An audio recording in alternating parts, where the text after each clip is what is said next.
كيف تقسم الأضحية؟ وما هو التقسيم الشرعي للأضحية؟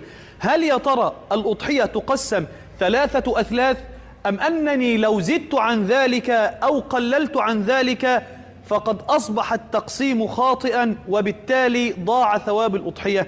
وعاوز تعرف، صلي على سيدنا النبي صلى الله عليه وسلم وشارك المقطع عشان غيرك يستفيد وتكون انت دال على الخير. وما تنساش ان النبي صلى الله عليه وسلم قال: الدال على الخير كفاعله. اولا، لم يرد نص صحيح صريح عن النبي صلى الله عليه وسلم قيل فيه بأن الأضحية تقسم إلى 3 أثلاث، وإنما قال الله تبارك وتعالى: فكلوا منها وأطعموا البائس الفقير، وقال الله: فكلوا منها وأطعموا القانع والمعتر. فالله أمرنا أن نأكل منها وأن نطعم الفقراء، سواء قسمناها 3 أثلاث أو غير ذلك. أهم شيء إنك تعرف إنك بتتاجر مع الله عز وجل.